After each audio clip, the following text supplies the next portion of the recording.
Eamonn Holmes gave GB News viewers a look at an exclusive interview the channel had obtained with former ISIS bride Shamima Begum on Wednesday morning. Shamima Begum has implored Prime Minister Boris Johnson to have her return to the UK so she can assist with counter-terrorism measures. The teenager, who fled to Syria at 15 to join the Islamic State, has now renounced her allegiance to the terrorist unit but had her British citizenship stripped as a result. GB News' Eamonn Holmes and Isabel Webster provided an update on her current predicament and pleas from Syria, courtesy of an interview with reporter Andrew Drury. Eamonn said on his Breakfast Time show on Wednesday, "Just want to draw your attention to a GB News exclusive from Dan Wootton's show last night." Filmmaker Andrew Drury interviewed Shamima Begum in Syria. She had her UK citizenship revoked 2 years ago. She is a British-born woman, you will know. She left to join Islamic State. She says now she believes she can help the government better tackle terrorism. This is what she had to say. A clip from the interview then played on GB News as Shamima, who wore a pink jumper and donned a baseball cap, firstly refused to send any messages to her family as she wanted to do so, face to face.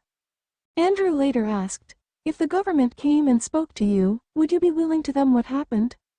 Shamima replied, "Of course, I actually think that it's important that they know so they can prevent it in the future for other people.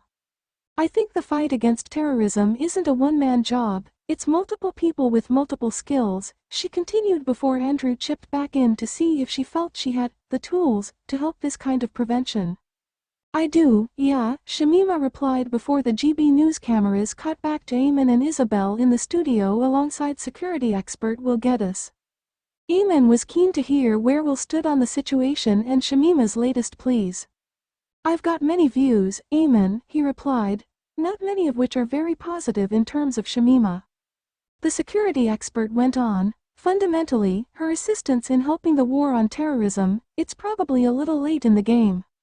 I would have thought any police of MI6 operators that have interviewed her probably would have rinsed for any bit of information they needed already." Eamonn then weighed in to deliver a rather damning assessment of Shamima's regard for what she has to offer the government. "So she overrates her importance or effectiveness then?" Eamonn pondered. And Will agreed with the former This Morning star, replying, "Yeah, I think she's just trying to remain current, and petition as much as she can her return to the United Kingdom." "You can't blame her for doing that," Will added. "But I think in terms of her value to state security, it's very, very, very small." The interview certainly split GB News viewers, who wasted no time in sharing their thoughts on Shamima's latest comments. Replying to the network's Twitter account, Neil Bennett said, "It's an empty promise and desperate attempt to get back to the UK. She chose that life, let her stay where she is."